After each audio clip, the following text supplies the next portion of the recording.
Hey everybody, welcome back to another movie review. Really, they're geek outs. I don't really review things. I just like watch a movie and then want to talk about it, and that's what we're doing. And I just watched Hardcore Henry. Holy shit, I love this movie. So just before we get into it, I want to say this is gonna be my all spoilers video. I'm gonna talk spoilers all the way through. I'm gonna tell you everything without worrying about it. I'm gonna say everything that happens in this movie, just about anything in the end, who dies, who lives, all those things, all the twists and turns. So this is your warning. Spoilers, spoilers, spoilers, spoilers, spoilers, spoilers, spoilers. Okay, so if you want a non-spoiler review, there's something in the description below, or something, something's popping up right there. I'm so excited I've done this out of order. So whatever, but anyways, spoiler warning, you good, you gone, you found the no spoiler thing, okay. Wow, dude, all right. First and foremost, I don't know why I didn't think about this, but I had no idea how graphic and gruesome and gory this movie was going to be, with like this realistic violence, ultra violence that then sometimes gets unrealistic, but in a way that may be realistic. It's just so fucking over the top, it's hard to tell. Even from the opening credits, when it's like all these like slow motion things of like bullets going through flesh and like knife stabbing through necks, and I was just like, holy shit, man.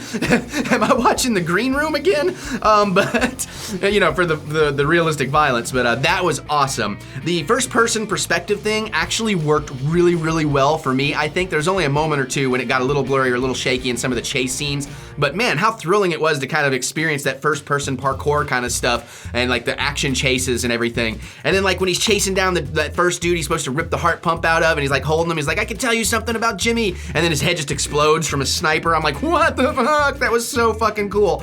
And it's crazy, man, this character Henry, like he never says a word, you really don't know jack shit about him, but you care about him. I care about him deeply. Now, I don't know if I'm pronouncing this guy's name right, but Sharlto Copley, the guy from like District 9 and all that stuff, he is in this and he is fantastic. This is the kind of role actors would drool over, because he gets to play like 20 billion different versions of himself. And again, we're talking spoilers here, so I mean, the whole idea is that he's actually crippled by the bad guy for failing the experiment that all this is kind of about, and he ended up going off on his own and creating these like flesh avatars that he can kind of control through his mind, and each one is like a different exploration of his personality, and that is so cool, man. Like when the punk rock one comes out, I'm just like losing my shit too, especially when all the bad guys are sieging on the broken, like the dilapidated building where his lab is in, but he just goes out there and just slaughters them left and right. That was so much fun.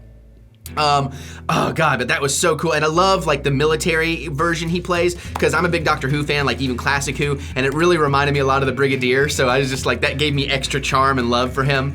And then him doing the dance scene with himself, that was pretty fucking crazy fun too. But I love the way it starts off too, because like Sharlto Copley rescues Henry, and like he gets shot in the head, and I'm like, wait, he's supposed to be in this movie more. And then of course he shows back up again, and the flamethrower guys and like the diamond outfits and stuff. I don't know what that was about, but that was fucking awesome too.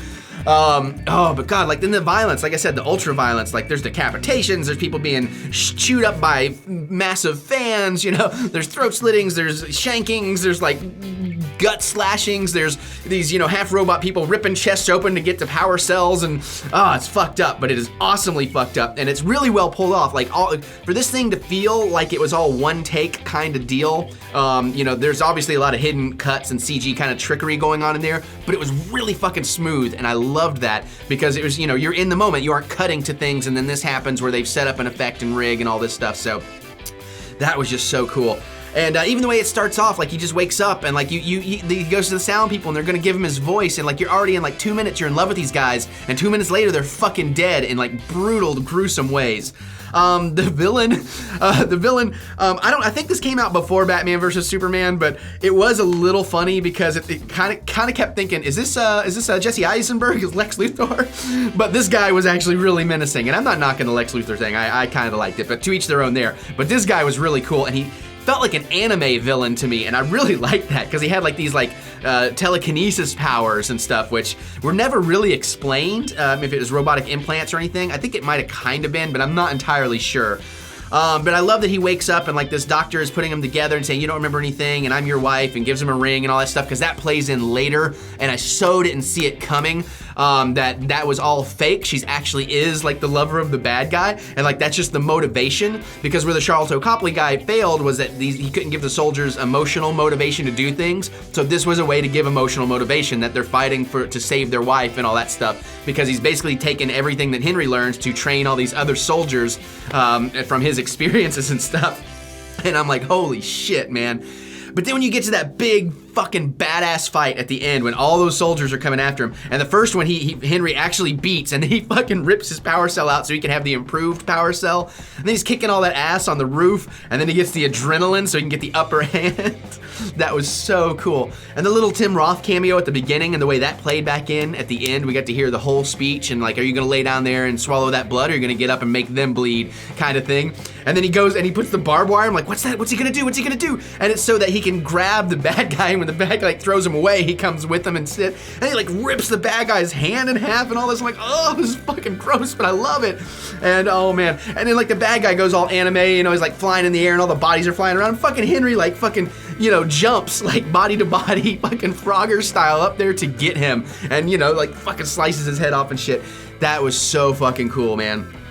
That was so cool. And the way Charlton Copley like used his avatars like in battle, like one's up here, and he drops so he can be this guy down here, and then he drops so he can come back to be this guy. All that stuff was so much fun, dude. That was it was just thrilling. It was absolutely thrilling. And even the beginning, like when they drop out of the airship in first person and everything, that was just incredibly thrilling and fun. God. Oh, but like the motorcycle chase, when they're chasing down and he's got the fucking minigun, and he's just like mowing down these vans full of bad guy soldiers and all that. I'm thinking, are there any soldiers in Russia left after this? Because they're just taking out everybody. So that was really, really crazy. I love Hippie Jimmy. That was really fun. Oh god, yeah, he's like always like smoking the joint and like offering it to the bad guy, and then the bad guy won't comply, he shoots him in the knee, and he's like, you want ego or do you want peace? So just all that shit was great. And yeah, and Henry like never says a word, which is cool. You do get to see like his face a little bit at the end, which is kind of neat, when he's having that flashback to the full realization of what Tim Roth had told him as a child. So that was really, really cool. I thought him getting his memories back might have played in a little bit more than it did, but it didn't, but that's fine. It didn't need to. That was just awesome, man. It really is motivating, like, to see, because again, from my understanding is they did most of this all with GoPros, and I recently got some GoPros, so I'm like, what could we do? But, yeah, man, it's like an hour and 37 minutes, and it flies. It just starts, and it goes, and it goes, and it goes, and it goes, and then by the time it's over, it's like, whoa! So, and then, like I said, I love that, too, the way it ends. After this intense battle, and his wife, who was actually the bad guy's wife, is getting away, and he brings the head of the bad guy, like half the head, and like, see here, he's dead.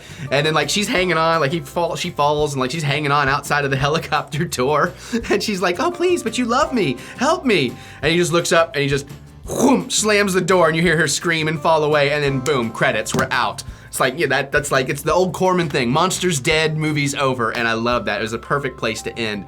But, oh my god. And there's this one thing when he shoots a guy with a grenade launcher close range, and the guy flies back, and then boom, like half of him is gone in an instant. Whew, that was just nasty. That whole rooftop fight against all the bad guy versions of Henry, man, I mean, it was starting to remind me of Dead Alive, which was so fucking cool. So I really, really just dug the hell out of that.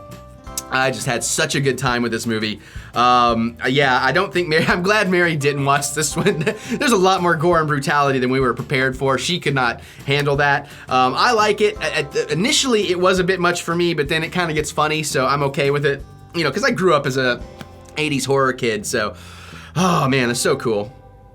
First they made him dangerous, then they made him mad. Hardcore Henry. I love this kind of stuff. I hope you guys love this kind of stuff. If you've seen this, let's geek out about it down in the comments. This is the spoiler video, so you can say whatever you want. Tell me your favorite parts. Which was your favorite version of Jimmy? Let's do all that down in the comments. Click that thumbs up button. Give me the thumbs up of encouragement, because I do love to be encouraged. And if you want to know more about me and support the channel, please check out my Patreon link. You might like what you find there. It's no pressure, just letting you know that's out there.